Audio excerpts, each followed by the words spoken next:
The men of the West do not understand Sauron. They see only darkness, only malice, only the enemy their ancestors taught them to hate. They speak of him in whispers, name him with fear, paint him as a force of pure evil that exists only to destroy. They do not understand what he truly is. They have never understood, and they never will. I understood.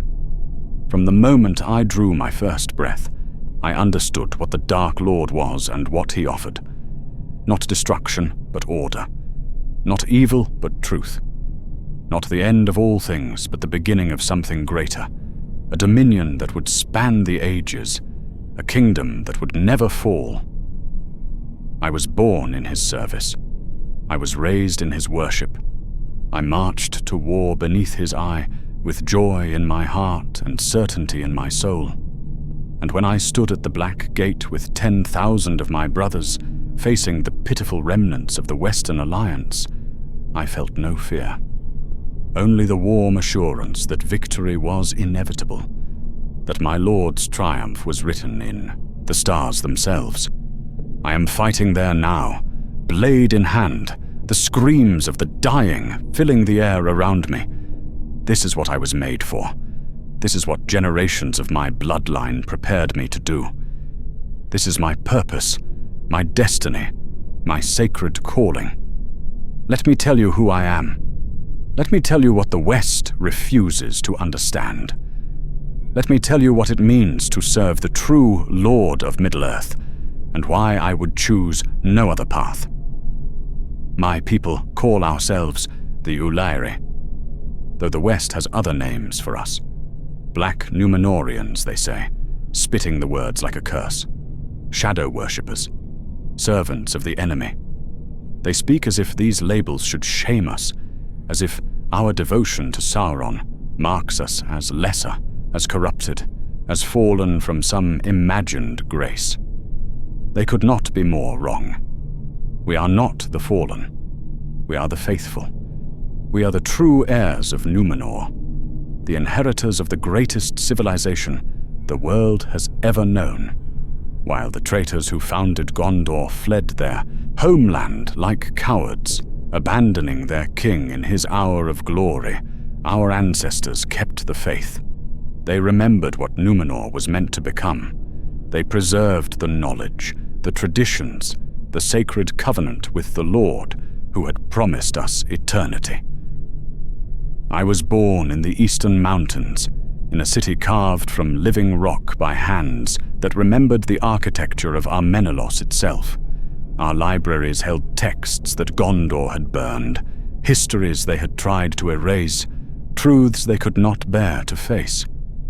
Our temples rose to the true power, not the distant Valar who had drowned our island in their spite, but the Lord who had survived their treachery and would one day return to claim his rightful dominion. My father was a high captain, a commander of legions, respected throughout the eastern realms.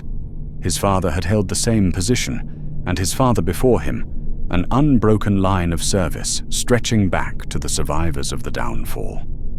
We were nobility in the truest sense, not the soft aristocracy of Western courts, but a warrior caste forged in devotion and tempered by sacred purpose. He raised me as his fathers had raised him. I learned the histories before I learned to walk, the prayers before I learned to speak. I trained with sword and spear and bow until my body was a weapon, studied tactics and strategy until my mind was sharp as any blade. Everything I was, everything I became, was shaped toward a single end: service to the Lord. And I was not alone in this. Every child of the Ulairi walked the same path. We were a people united in purpose, bound by faith, elevated by the certainty that we served something greater than ourselves. The West could not understand this because the West had nothing comparable. Their allegiances were fractured, their loyalties divided, their beliefs a chaos of competing gods and contradictory moralities. We had clarity. We had unity. We had Sauron. From my earliest memories, I felt his presence. It is difficult to describe to those who have not experienced it. A warmth at the back of the mind, a constant, gentle pressure that was not quite sound and not quite thought, but something between. It was always there, waking and sleeping, a companion more intimate than any friend, more constant than any lover. I thought, for many years, that this was simply what consciousness felt like. I assumed everyone experienced this presence, this guidance, this soft voice that whispered approval when I acted rightly and disapproval when I strayed. It was not until I was older, until I studied the histories and spoke with the priests, that I understood what a gift I had been given.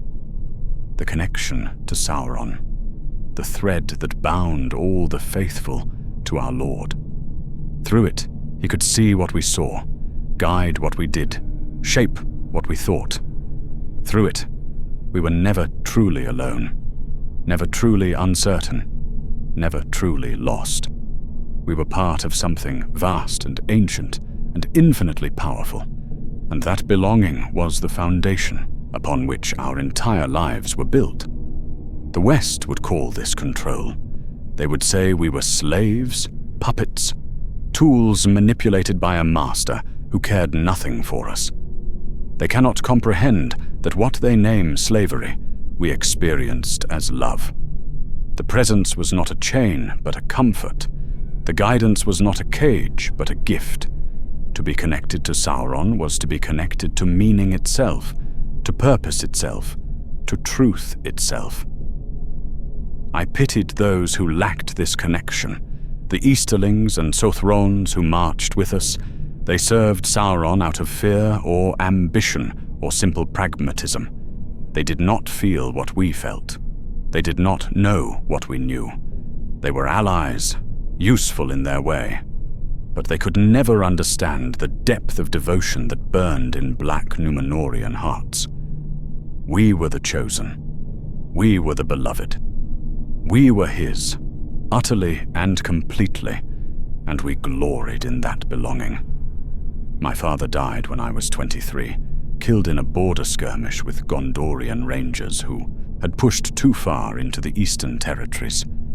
I found his body 3 days later, stripped of armor and left for the crows, his sword taken as a trophy by men who could never appreciate its craftsmanship.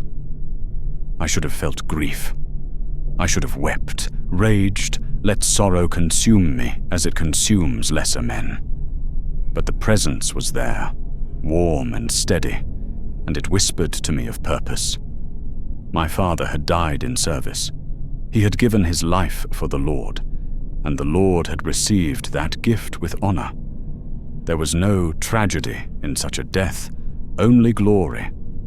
I buried him according to the old rites, speaking the words that would commend his spirit to Sauron's keeping. And I took his place in the armies of the East, assumed his rank, continued his work. The line remained unbroken. The service continued. In the years that followed, I rose through the ranks, as my father had, as his father had, distinguishing myself in campaigns against the Western incursions that plagued our borders. I killed my first man at 25, a Gondorian scout who had wandered too far from his company.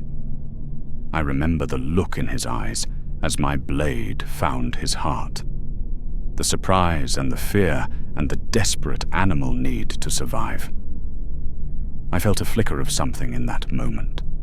A whisper of doubt, perhaps, or the ghost of mercy. But the warmth surged immediately, washing the weakness away, filling me with righteous certainty. This man was the enemy. His people had murdered my father, had oppressed my ancestors, had tried to exterminate our faith for 3,000 years. His death was not murder, but justice. I cleaned my blade and moved on, and I did not think of his face again for many years. The call came in my 42nd year. Messengers arrived from Mordor itself, bearing the seal of the Eye, carrying words that set our entire civilization ablaze with holy fire. The Lord was ready. The time had come. All faithful servants were summoned to his banner for the final war. The great crusade that would sweep the West into the sea and establish Sauron's dominion over all Middle-earth. I cannot describe the joy that filled me when I heard those words. Generations of my family had waited for this moment, had lived and died in anticipation of a war they would never see. And I, through no merit of my own, had been born at the precise moment in history when the waiting would finally end. The presence blazed in my mind like a second sun, warm and golden and overwhelmingly bright. I fell to my knees in the great hall of my household, tears streaming down my face, gratitude pouring from my heart in waves that threatened to overwhelm me. I had been chosen. We had all been chosen. The culmination of everything we believed was finally at hand. Within a month, I was marching west at the head of 3,000 warriors, my household's contribution to the vast host that was gathering from every corner of the eastern lands. We joined with other Black Númenórean forces, with Easterling cavalry and Haradrim infantry, with Variags and corsairs and wild men from the hills. The army grew larger with each passing day until it seemed impossible that any force in the world could stand against us. And at the center of it all, drawing us onward like iron filings to a lodestone, was Mordor, the land of shadow, the seat of our Lord's power, the holy ground where the final victory would be won. I will not describe the march in detail. 3 months of hard travel, of dust and heat and the endless rhythm of boots on broken roads. I will not speak of the lands we passed through, the peoples we encountered, the small cruelties and great kindnesses that mark any army's passage. These things are not important. What is important is what I felt during those months. The presence grew stronger with each mile we drew closer to Mordor, as if proximity to Sauron's seat of power amplified the connection we all shared. I slept better than I had in years, dreamed vivid dreams of glory and triumph, woke each morning refreshed and renewed and more certain than ever that we marched toward destiny. The doubts that might trouble other men never touched me. The fears that might weaken other hearts found no purchase in mine. I was sustained by something greater than mere courage, upheld by something stronger than mere conviction. Sauron's will flowed through me, and in that will I found everything I needed. I killed many men during the march, Gondorian scouts, rangers, soldiers from the outlying garrisons who were foolish enough to challenge our advance. Each death came easily now, without the flicker of hesitation I had felt in my youth. The presence approved, and its approval was all the justification I required. I remember one in particular, a young captain who led a desperate sortie against our vanguard. He was brave, I will grant him that, fighting with the fury of a man who knows he is doomed but refuses to yield. I faced him personally, blade against blade, and I saw in his grey eyes the same certainty I felt in my own heart. He believed he was righteous. He believed his cause was just. He believed, with every fibre of his being, that he stood for good against evil. He was wrong, of course, but I respected his conviction even as I killed him. It is not every man who can die for a lie with such complete sincerity. The siege of Minas Tirith was the first great test of our faith. I stood on the Pelennor fields, beneath a sky choked with smoke and shadow, watching the great host of Mordor break against the walls of the White City. The Witch King himself led the assault, mightiest of the Nazgûl, and where he rode, terror followed. I saw the gates of Minas Tirith shatter beneath the hammer of Grond. I saw our forces pour through, and I believed with absolute certainty that the city would fall before nightfall. Then the Rohirrim came. I was not near the northern flank when their cavalry struck. I heard it, though, heard the thunder of their hooves and the sound of their horns and the screaming that followed. And for the first time in many months, I felt something other than certainty. Not doubt. The presence would not permit doubt, but something adjacent to it, a subtle disquiet that I could not quite name. The battle was not proceeding as I had expected. The enemy was stronger than I had believed. Victory, which had seemed so inevitable that morning, now seemed merely probable. The presence surged, washing away my unease, filling me with renewed conviction. This was a test, nothing more. The Lord was allowing us to prove our devotion, to demonstrate our faith through adversity. We would overcome. We always overcame. And yet the Witch King fell, and yet the tide turned, and yet we were driven from the field, our great host scattered, our certain victory transformed into something that looked very much like defeat. I retreated with the remnants, back toward Mordor, back toward the Black Gate, and I did not allow myself to think about what had happened. The presence was still there, warm and reassuring, and it told me that all was proceeding according to the Lord's design. I believed it because I had always believed it. I did not know how to do anything else. The Black Gate. Here is where the truth of all things will be revealed. Here is where the West has come to die. They number perhaps 7,000, the pitiful remnant of their broken alliance. We are tens of thousands, reinforced by reserves called up from every corner of Mordor and the eastern lands. The mathematics of the situation are beyond dispute. They cannot win, they cannot even hope to survive. And yet they have come. They stand before our gates, these men of Gondor and Rohan, these elves and dwarves and whatever other creatures have thrown in their lot with the losing side. They stand as if they believe their presence here means something, as if their defiance has any significance beyond the futile gesture of a cornered animal. I almost admire them. Almost. They are wrong about everything, deluded by false gods and corrupted histories, but they face their end with dignity. They will die well, these men of the West. They will die as warriors, and we will honor them by killing them cleanly. The battle begins at midday. I lead my household guard into the fray, 300 Black Númenóreans who have served my family for generations. We strike at the enemy's left flank, where the men of Rohan have positioned themselves, and we carve through them with the precision of long practice. I kill and kill and kill again. The presence sings in my mind, each death a note in a symphony of righteous destruction. This is what I was born for.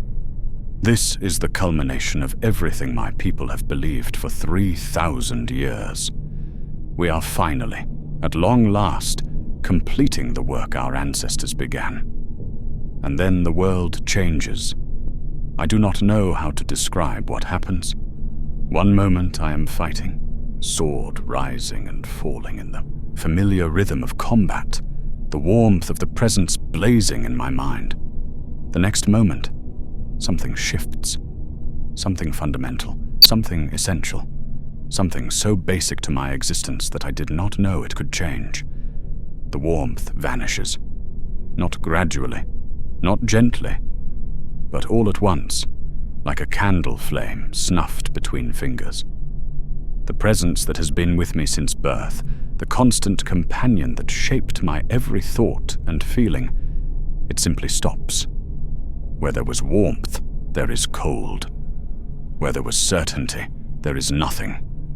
I stagger, drop my sword, press my hands against my temples, as if I can force the presence back through sheer physical pressure. Around me, I see others doing the same, my brothers and kinsmen reeling as if struck by invisible blows, their faces twisted in identical expressions of shock and loss. The sky to the east tears open. Fire and shadow, the great tower of Barad-dûr, collapsing in on itself, falling, crumbling, the eye that has watched, over us winking out like a dying star. No, that is not possible. Sauron is eternal. Sauron cannot fall. Sauron is... The connection is gone. The thread that bound me to my Lord, that made me part of something greater, that gave my life meaning and purpose and direction, it has been severed, completely, irrevocably severed. I have never experienced silence like this. I did not know silence like this existed. My mind is suddenly, terrifyingly empty. A house with all the furniture removed, a temple with the altar torn out. I am alone. For the first time in my life, I am truly, completely alone. The orcs go mad first. Whatever semblance of order held them together dissolves instantly when Sauron falls.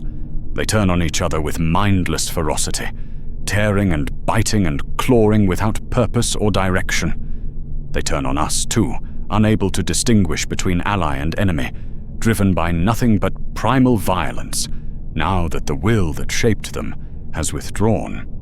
I watch one of my lieutenants torn apart by creatures who marched beside him an hour ago. I watch the great host of Mordor dissolve into chaos, tens of thousands of warriors suddenly bereft of purpose, suddenly stripped of the certainty that held them together. And I cannot move, cannot think, cannot do anything but stand in the middle of the battlefield, surrounded by carnage, paralyzed by the absence of the presence that should be telling me what to do. The men of the West are rallying. I can see them, distant shapes in the dust and smoke, reforming their lines, pressing forward. They sense our confusion, sense our weakness, sense that something fundamental has changed. They are coming, and I cannot make myself care. What does it matter? What does anything matter without the warmth, without the guidance, without the certainty that my actions have meaning? I stand there for what feels like hours but is probably only moments. The battle rages around me. Men die screaming on every side, and I am frozen, lost, adrift in a silence so profound it seems to swallow the entire world. The silence is the worst part. I did not know. I did not understand, until this moment, how complete the presence was. It was not simply a voice offering guidance. It was not simply a warmth providing comfort. It was woven into every aspect of my consciousness, shaping my perceptions, filtering my experiences, telling me what to think and what to feel about everything I encountered. Without it, I do not know how to think. Without it, I do not know how to feel. Memories surface unbidden, experiences I have not considered in years. The ranger I killed in Ithilien so long ago, his grey eyes, his pleas for mercy, the flicker of something that might have been doubt, washed away instantly by the presence. What if the presence had not washed it away? What would I have felt? The young captain on the march, the one who fought so bravely before I killed him. He believed in his cause as deeply as I believed in mine. The presence told me he was wrong, and I accepted that judgment without question. But the presence is gone now, and in its absence, I find myself wondering, how did I know he was wrong? How did I know anything? Every belief I have ever held, every conviction I have ever cherished, every truth I have ever accepted, all of it came filtered through the warmth. All of it was shaped by a force outside myself. If that force was Sauron, and Sauron could be destroyed, then what does that say about the truths he taught me? What does that say about the certainties I built my life upon? I do not want to think about this. I do not want these questions surfacing in my mind, unbidden and unwelcome. But there is nothing to stop them now. No warmth to wash them away. No presence to restore my certainty. There is only the silence, and the questions, and the terrible possibility that everything I have ever believed was a lie. My father. He felt the presence too. He must have. He was as devoted as I am, as certain, as completely given over to the service of the Lord. He lived his entire life with that warmth shaping his every thought, and he died believing he had served something worthy. Did he ever wonder where the certainty came from? Did he ever, in quiet moments, notice that his convictions were not entirely his own? Did he have doubts that the presence washed away, questions that the warmth suppressed, thoughts that were never allowed to fully form? I will never know. He is dead, and I cannot ask him.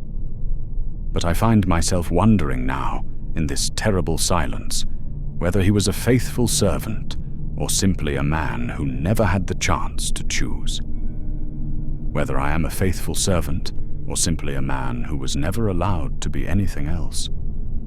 No, this is weakness. This is the poison of the West, seeping into my mind now that the Lord's protection has been withdrawn. They have done something, some elvish magic, some trick of the false gods. They have severed our connection to Sauron, but he is not destroyed. He cannot be destroyed. He is eternal. He will return. He always returns. The histories are clear on this. Every defeat, every setback, every apparent ending, he has always returned. He will return again. And when he does, he will restore the presence, and I will feel the warmth again. And all of these doubts will be revealed as the delusions they truly are. I must hold on. I must keep faith.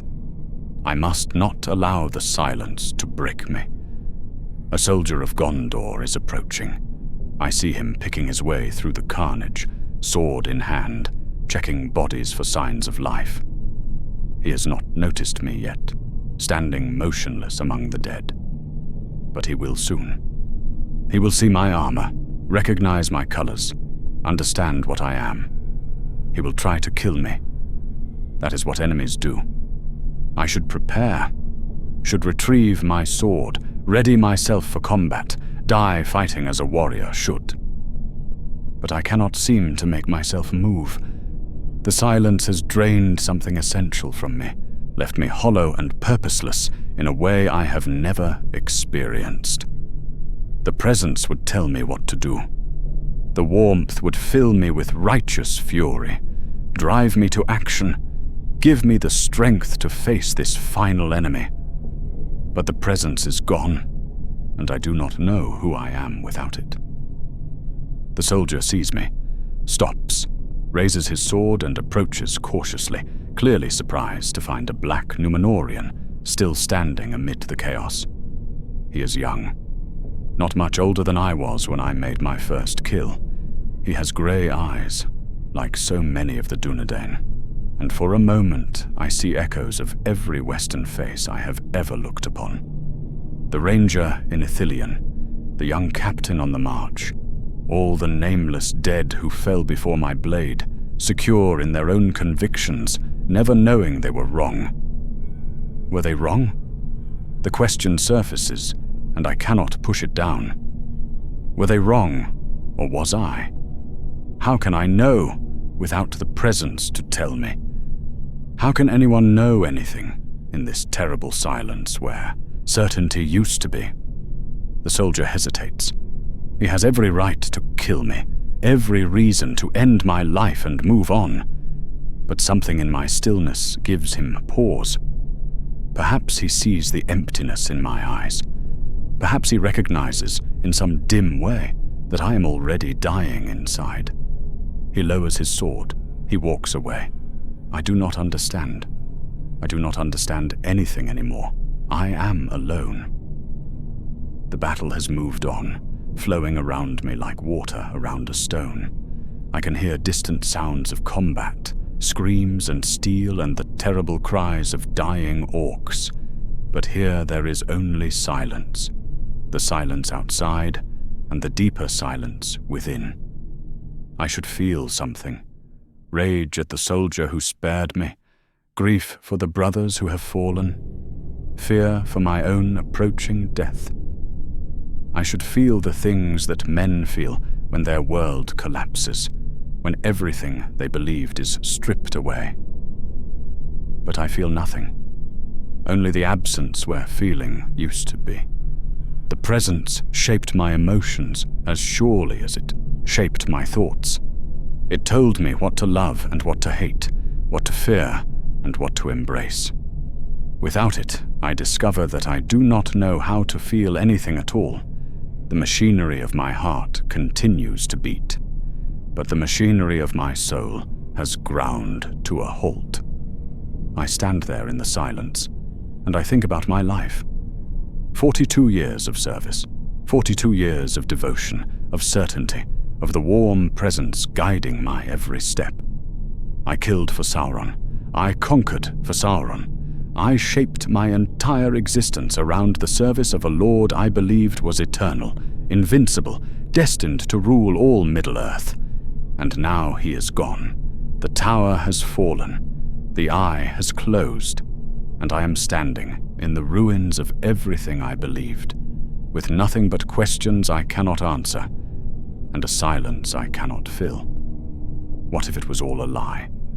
The thought comes unbidden, and for the first time, there is no warmth to wash it away. What if Sauron was not a god, but a deceiver? What if the presence was not love, but control? What if every certainty I ever felt was manufactured, implanted, forced upon me by a power that cared nothing for my soul? What if my father died for nothing? What if his father died for nothing?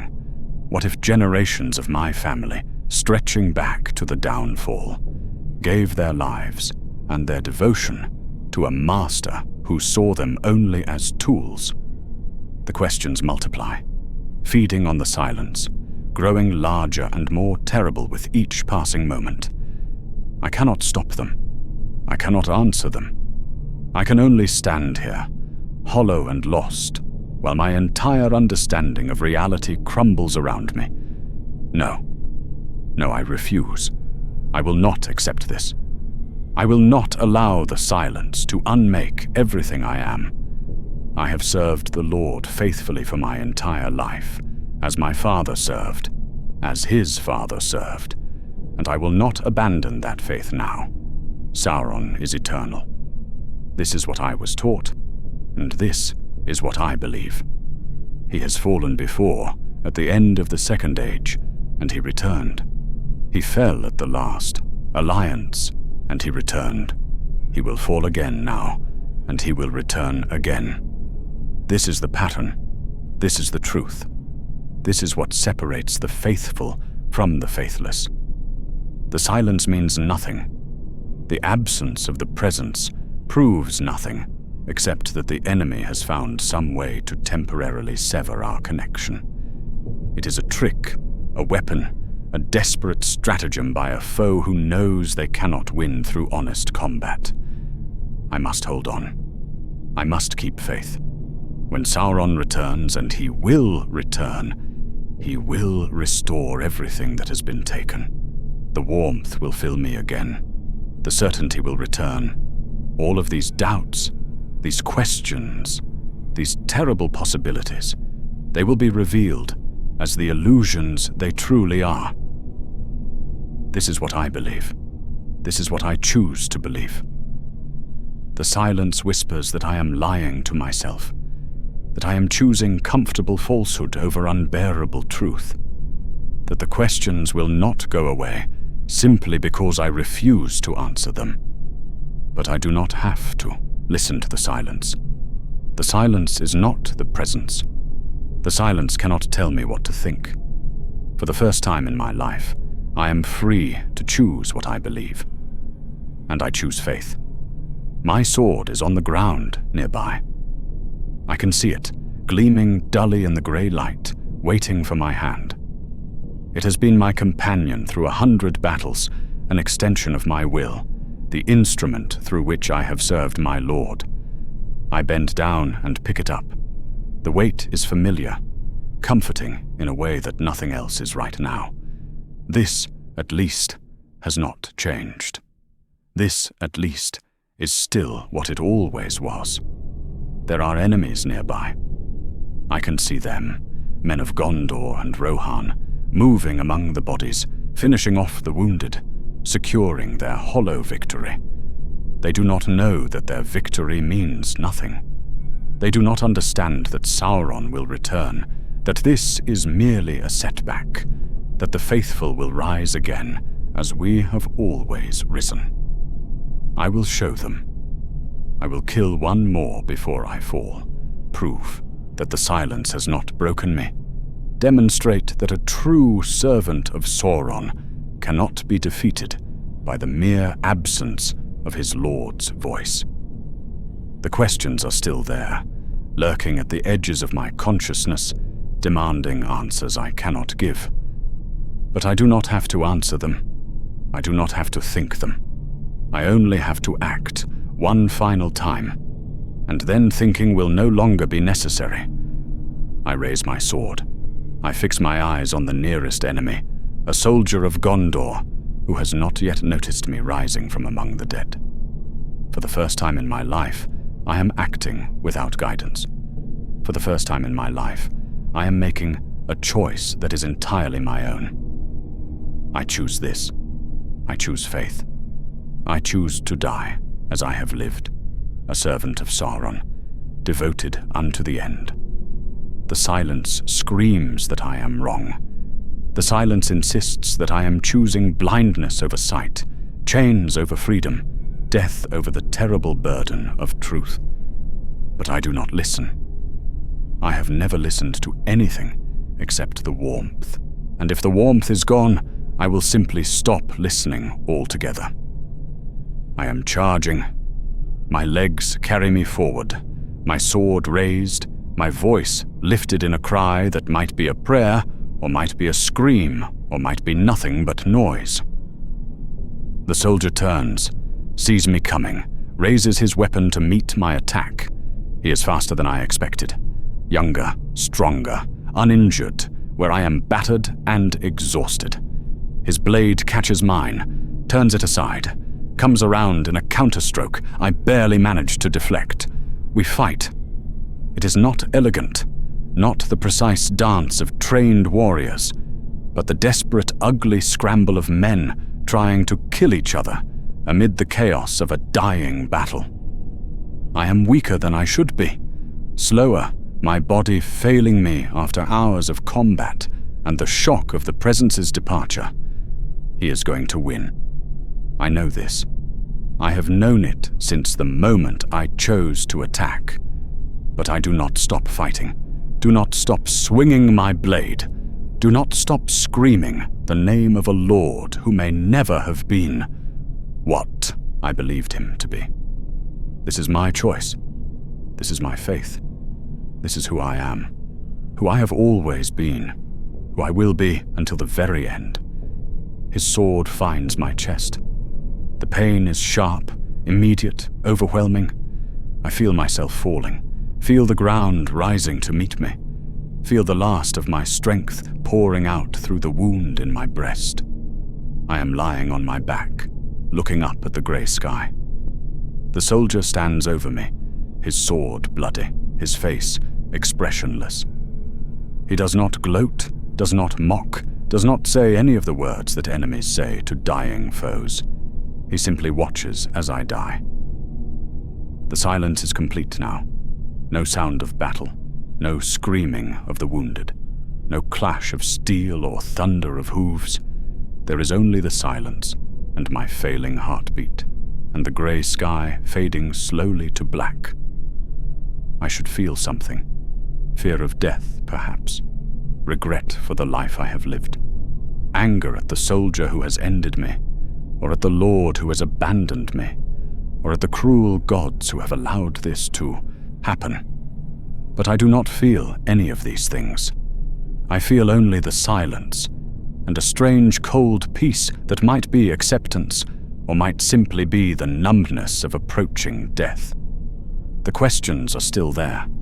They will not go away, no matter how desperately I try to ignore them. What if I was wrong? What if everything I believed was a lie? What if I have wasted my entire life in service to something that was never worthy of devotion? I will never know the answers. I will die here, on this battlefield, surrounded by the bodies of my brothers, and the questions will die with me. Perhaps that is a mercy. Perhaps not knowing is better than knowing. Perhaps the truth, whatever it is, would be more terrible than any doubt. Or perhaps I already know. Perhaps, in some deep part of myself that the presence could never quite reach, I have always known. Perhaps every servant of Sauron, every Black Númenórean who ever lived, felt the same questions stirring beneath the warmth and chose, as I am choosing now, to ignore them. We are not slaves. We cannot be slaves, because slaves do not choose. But we are not free either, because the choice we make is always the same. Faith over truth, certainty over doubt, the comfort of the warmth over the terror of the silence. I am making that choice now. With my last breath, with my last thought, I am choosing to believe. Sauron is eternal. Sauron will return. My service has meaning. My devotion has value. My life has not been wasted in the pursuit of a lie. This is what I believe. This is what I choose to believe. The darkness closes in, and the silence swallows everything. And I die with my Lord's name on my lips. I die faithful. I die certain. I die.